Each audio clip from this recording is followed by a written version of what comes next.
Avis vascular centre మన దేశంలోనే the best varicose vein hospital.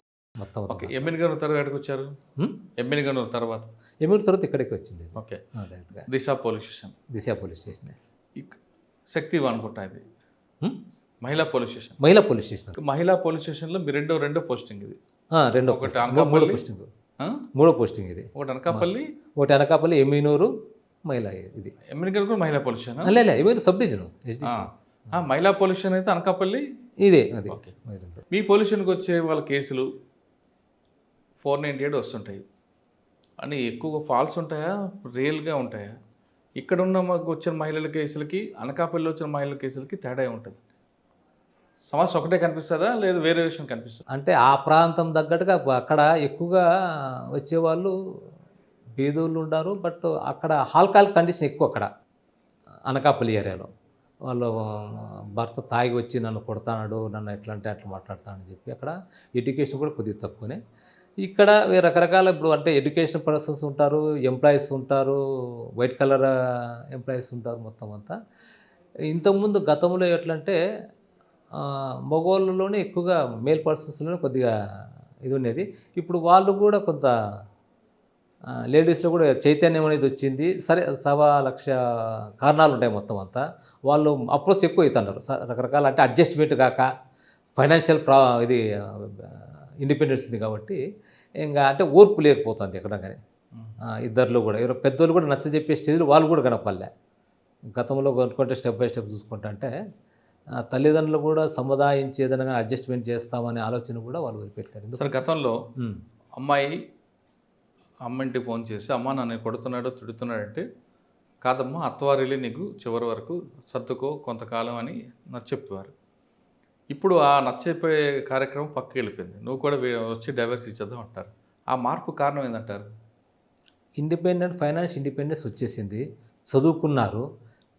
టీవీలు ఈ దాదాపు 95% సెల్ ఫోన్లోనే వాళ్ళ ఫ్యామిలీస్ డ్యామేజ్ అవుతుంటాయి. అవి రకరకాల వేరియేషన్స్ ఉంటాయి. దాంట్లో ఎన్నో మెసేజ్లు ఉంటాయి. వాళ్ళు ఏదో మెసేజ్ మాట్లాడినాము దాన్ని డిలీట్ చేసినాం అనుకుంటారు. అవి వాట్సాప్లో వాళ్ళు దాన్ని ఎవరైనా కానీ both persons male or female మళ్ళీ ఐడెంటిఫై చేసుకుంటారు. అది తండ్రి నువ్వెంత అంటే నువ్వెంత అని. ఇంతకుముందు ఏదన్నా కానీ గతంలో ఏదైనా ఫోన్ చేయాలంటే ఎక్కడికో పోయి ఫోన్ చేయాలి. ల్యాండ్ ఫోన్ ఉంటే తగులుతుంది తగలకుండా. ఆ విత్ ఇన్ స్పాన్ ఆఫ్ సెకండ్స్లో మనిషి మార్పు వచ్చేస్తుంది. సర్లే పిల్లలు ఉన్నారు, ఇంకా ఎందుకు వచ్చినా కూడా నీళ్ళు సర్దుకుంటామని చెప్పి. ఇప్పుడు వెంటనే ఫోన్ చేస్తా అంటే ఫోన్ ఎత్తుకోకుంటే నేనంటే లెక్కలేని తనుముతూ ఉందా అని చెప్పి వాళ్ళు మేల్ ఆర్ ఫీమేల్ వెంటనే ఇంకా నువ్వంటే ఇష్టంలే ఇంకా ఎట్లా అంటే మాట్లాడుకోవడము, నువ్వెంత చేసుకుంటే వాళ్ళకు ఒత్తాసు కూడా తల్లిదండ్రులు కూడా అంత ఓపిక కూడా వాళ్ళకు కూడా లేదు. వాళ్ళు మరి ఏ రకంగా ఓపిక లేదో కానీ. ఇప్పుడు ఆ రీజన్తో మీ దగ్గరికి వచ్చారంట, కేసు వచ్చింది, మీరేం చేస్తారు? ఫస్ట్ కౌన్సిలింగ్ ఇస్తాం, పిల్లం పిచ్చి చెప్పడం వరకే బాగా చెప్తాం. ఫస్ట్లోనే చెప్పడం, ఇక్కడ కొట్టడము తిట్టడం అనేది ఉండదు. పిల్లం పిచ్చి కౌన్సిలింగ్, ఎందుకు పెళ్లి చేసుకుంటావు, ఏం కథ, పెళ్లి చేసుకుంటే కొన్ని బాధ్యతలు అనేది బాగా గుర్తుపెట్టుకోవాలా. ఇంతకుముందు సింగిల్గా ఉంటే ఏ టైంలో ఎట్లా పోయినా కూడా అడిగేవాళ్ళు లేరు, మీ అమ్మ నాయన అంతవరకు. ఇప్పుడు భార్య అవుతుంది, వాళ్ళ పిల్లలు ఉంటారు, నీ అలవాట్లన్నీ తగ్గించుకొని ఏదైనా కానీ ఇవి చేసుకోవాలా.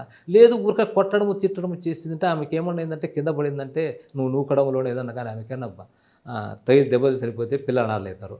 లేదు ఆమె కూడా కోపం వచ్చింది నిన్నేమైనా చేసింది ఇబ్బంది, పిల్లలు అవుతారు. ఇది జాగ్రత్తగా లేదంటే చట్ట ప్రకారం ఇది చేసుకోండి అంతే అని చెప్పి మగవారికి చెప్తారు. లేదు ఇద్దరికీ చెప్తాం, స్మూత్గా చెప్తాం ఏదైనా కానీ. ఇట్లా అమ్మాయికి ఏం చెప్తారు? లేదా ఇప్పుడు అమ్మాయిలు వస్తుంటారు, నేను సింగిల్గా ఇంటి ఉంటాను, లేదా అత్తమామతో ఉండము ఇట్లానే, లేదమ్మా ఉమ్మడి కుటుంబం ఉంటే కొంత బాగుంటుంది చెప్తాము ఏదైనా కానీ అని చెప్పి. సరే వీలైనంత వరకు మేము ఎట్టి పరిస్థితుల్లో కలపడానికే పూర్తి స్థాయిలో ప్రయత్నిస్తాం. ఫైనల్గా ఆమె నేను ఇది చేస్తే సరేనమ్మా దాని ప్రకారం చట్ట ప్రకారం పోతాం అని చెప్పి. సరే, కొన్ని కేసుల్లో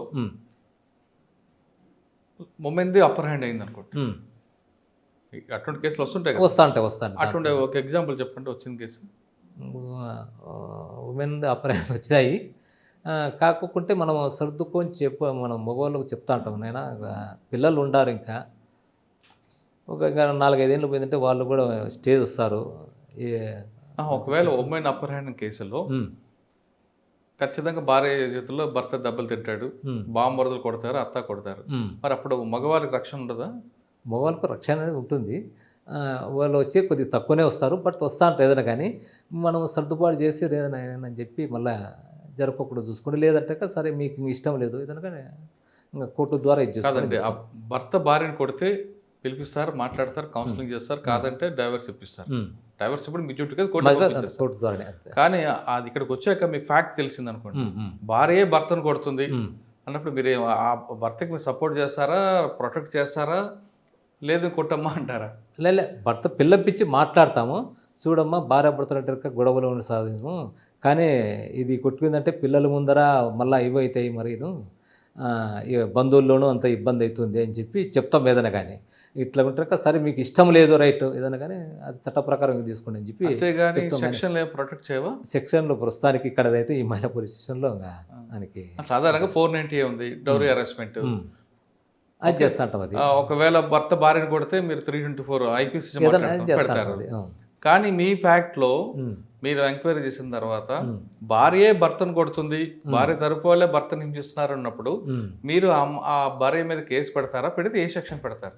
ఇంతవరకు అట్లా రాలేక కౌన్సిలింగ్ అయితే వచ్చినాయి అంతే. ఇంకా వస్తుంటాయి అటువంటివి? వస్తాంటాయి తక్కువ వచ్చేది. ఇంకా అవి రాకుండా ఎన్నో ఉంటాయి. ఇంకా మగవాళ్ళు మా భార్య వచ్చి భార్య వేధిస్తుంది, భర్త వేధింపులు చూసి మనం చూసాను, నేను ఎవరిని కించపరచట్లేదు, కానీ భార్య వేధింపులు కూడా కొంతమంది ఉంటారు కదా. చాలా ఉంటాయి, కొన్ని వస్తుంటాయి అంతే, కానీ అవి చాలా ఉంటాయి ఇప్పుడు సమాజంలో. మరి వాళ్ళు ముందే వచ్చి పోలీసుని కంప్లైంట్ ఇవ్వచ్చా, నా భార్య నన్ను వేధిస్తుందండి అని? వస్తా అంటారు, కౌన్సిలింగ్ చేసి పంపిస్తా ఉంటాం ఇట్లా అంతే. ఇంకా ఏం చేస్తారు కౌన్సిలింగ్? భార్యని పిలిపించి కౌన్సిలింగ్ భార్య పిల్లంపించి ఇది మీరు తిట్టడము, మళ్ళీ మీ అమ్మ నాయన తిట్టడము, ఇది ఇంటికి రచ్చ మళ్ళీ బయటికి ఎందుకు పోవాలా, చదువుకున్నారు, ఉద్యోగాలు వచ్చినాయి, పిల్లలు కూడా పెద్దగా అవుతాండ్రు. అంటే దీనికి కారణం ఇద్దరు డబ్బులు సంపాదించబట్టేనా? డబ్బులు సంపాదించేది అదొకటి, ప్రస్తుతం ఎందుకో తినే తిండిలోనో పీల్చే గాలిలోనో లోపం అయితే ఏదో ఒక్కడో ఉంది. ఇరిటేట్ అవుతుంది మనుషులంతా ఏదైనా కూడా. మరి అంటే ఎక్కడ సమాజంలో నేను ఉండే అబ్జర్వేషన్లో సపోజ్ అనగానే ఆర్టీసీ బస్ స్టాండ్ వెళ్తే వెంటనే బస్సు ఉండాలా, డాక్టర్ దగ్గర వెళ్తే వెంటనే అపాయింట్మెంట్ ఉండాలా, రైల్వే స్టేషన్ వెంటనే రైలు ఉండాలా.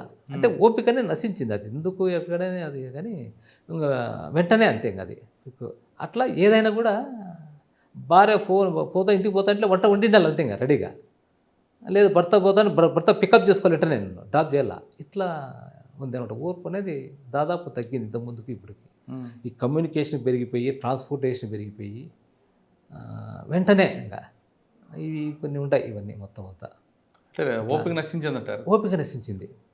అది వేరియస్ ఎన్నో రీజన్స్ ఉంటాయి దానికి, ఇది అనేం కాదు, వేరియస్ రీజన్స్ ఎన్నో ఉంటాయి. సార్ మీ దగ్గరకు వచ్చిన వ్యక్తి ఏమో ఒకప్పుడు అంటే కేసు పెట్టాలి, మాట్లాడాలి, కౌన్సిలింగ్, కోర్టు వెళ్ళేది కదా. ఇప్పుడు ఇమీడియట్గా నాకు జస్టిస్ కావాలంటే అప్పుడు ఏం చేస్తారు మీరు? ఇప్పుడు ఇమీడియట్గా అంటే ఆమె చెప్పిన ప్రకారం అంతే, నాకు కౌన్సిలింగ్ వద్దు, ఏం వద్దు, కేసే కావాలంటే సరే కేసే ఇచ్చేస్తాను, కేసే కావాలంటే ఇచ్చేస్తాం. కానీ భర్త నేను భార్యతో ఉంటానంటే నాకు కలపండి అంటాడు, అప్పుడు ఏం చేస్తారు? చేస్తాం, 2-3 సార్లు కౌన్సిలింగ్ అంటే పిలుస్తాను. నేను రానంటే ఇంకేం చేసేది ఉండదు ఇంకా దాన్ని, ఎందుకంటే ఆమె భార్య నేను కాపురానికి పోను అంటేనకే కదా నేను చెప్పడానికి. అట్లా వాళ్ళు సార్ నాకు భార్య కొద్దిగా కలపడతారంటే రైట్ పిల్లంపించి మాట్లాడతాంలేండి, దాన్ని ఏమని చెప్తాం. ఇప్పుడు కర్నూలులో ఎలాంటి కేసులు వస్తున్నాయండి మహిళా పోలీసు?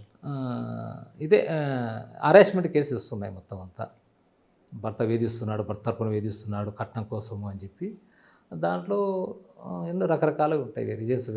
పైకి మాత్రం వేరే రీజన్స్ ఉంటాయి, అంతర్గతంగా వేరే రీజన్స్ ఉంటాయి. దానికి ఇంకా చెప్పలేము. పెళ్ళి అయిన సంవత్సరం వరకు భార్య భర్తల మధ్య పంచాయతీలు ఉంటే సామాను, కానీ పెళ్ళిని 30 సంవత్సరాలు కూడా కొంతమంది వస్తుంటారు. 30 ఏళ్ళు మనవాళ్ళు మనవరాలు ఉన్నాయి కూడా వచ్చినాయి, అవి కూడా వస్తుంటాయి. ఆ వయసులో పెళ్ళైన వారానికి కూడా వచ్చేటివి కూడా ఉంటాయి.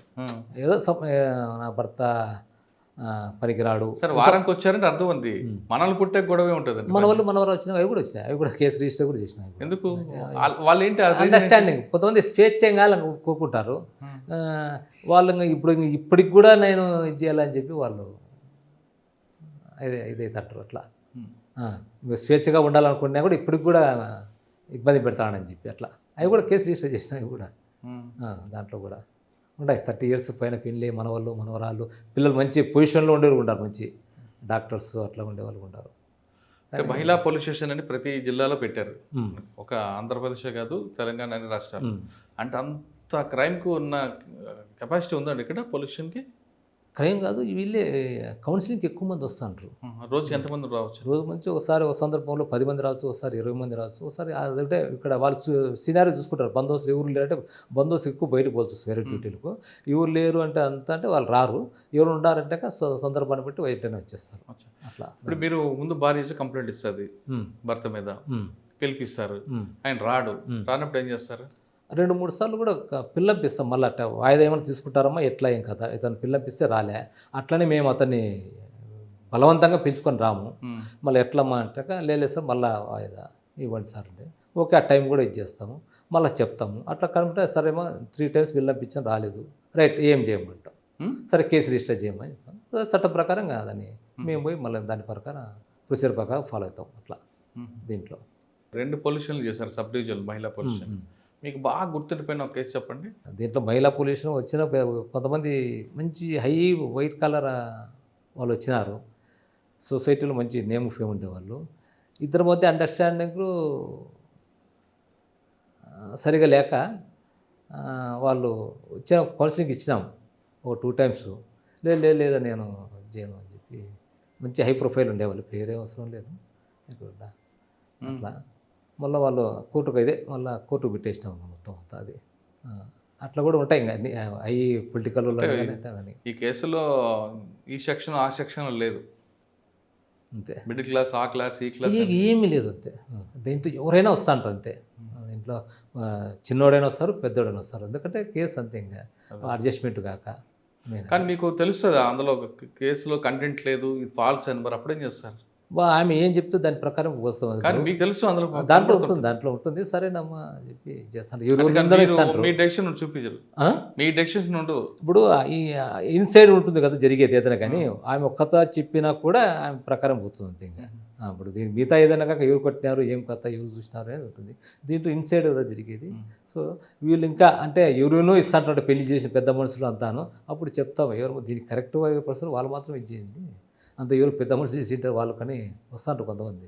ఓకే, అట్లా కూడా ఫస్ట్లో మాట్లాడేవాడి. ఫస్ట్లో ఆలగడ్డలో ఉన్నప్పుడు పోలీసింగ్కి, కర్నూలు వచ్చిన పోలీసింగ్కి అంటే 96 నుంచి 2026కి పబ్లిక్లో ఆ గ్యాప్ పెరిగింది అనుకోవచ్చా, తగ్గింది అనుకోవచ్చా?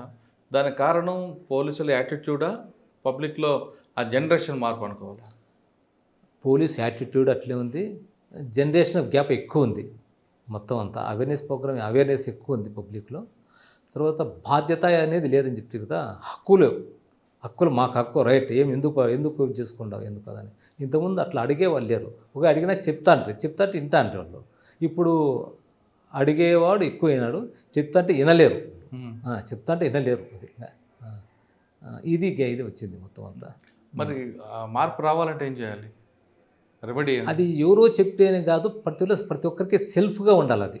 అరే మనం మన మీరు చెప్పారు ఇందాక హెల్మెట్, ఎవరో చెప్పచ్చు సార్, నేను బాగుండాలా, నా తల బాగుండాలా, రైట్, నేను పోవాలని చెప్పి అట్లా సెల్ఫ్గా ప్రతి ఒక్కరికి అది చేయాలా. అది కాలానుగుణంగా ఇప్పుడు ఎవరికైనా ఇంట్లో ఏదైనా యాక్సిడెంట్ జరిగి ఉంటుంది, వాళ్ళంతా కొద్దిగా అవేర్నెస్ వచ్చేస్తుంది. ఒక తల హెల్మెట్ పెట్టుకొని వాడు నేను మా ఓనర్ చనిపోయినాడు, మనం జాగ్రత్తగా ఉండాలని. అది ఒక సందర్భాన్ని బట్టి ఒక సందర్భం వచ్చిందంటే కొంతమందికి అవేర్నెస్ వస్తుంది. అట్లా చూడంగా, సినిమాలో చూడంగా, టీవీలో చూడంగా, వాట్సాప్లో చూడంగా రంగ అది పబ్లిక్ తెలుస్తుంది అంతే. ఇవి ఎవరో చెప్తే ఏం కాదు, ఇవి తెలుస్తుంది అది కాలానుగుణంగా. అట్లా ప్రజల్లో హక్కు కాదు బాధ్యత కూడా ఉన్నప్పుడే సొసైటీ ముందుకెళ్తుంది అంటున్నారు ఉపేందర్ గారు. హక్కులు ప్రశ్నించేటప్పుడు ఇది నా బాధ్యత కూడా ఉంది అని గుర్తుంచుకోవాలంటున్నారు. ఎక్కడ నా బాధ్యత లేకుండా కేవలం హక్కుల గురించే మాట్లాడతామంటే అందరూ వెనకబడతాం తప్ప ముందుకు వెళ్ళే ప్రసక్తి లేదంటూ ఉపేందర్ గారు తనకున్న అనుభవంలో చెప్తున్నారు. ఇది వారం ఉపేందర్ గారితో ఎక్స్క్లూజ్ అంటారు. వచ్చే వారం మరో గిస్తా బల్లి కలుద్దాం. అంతవరకు నమస్తే. Thank you. Thank you.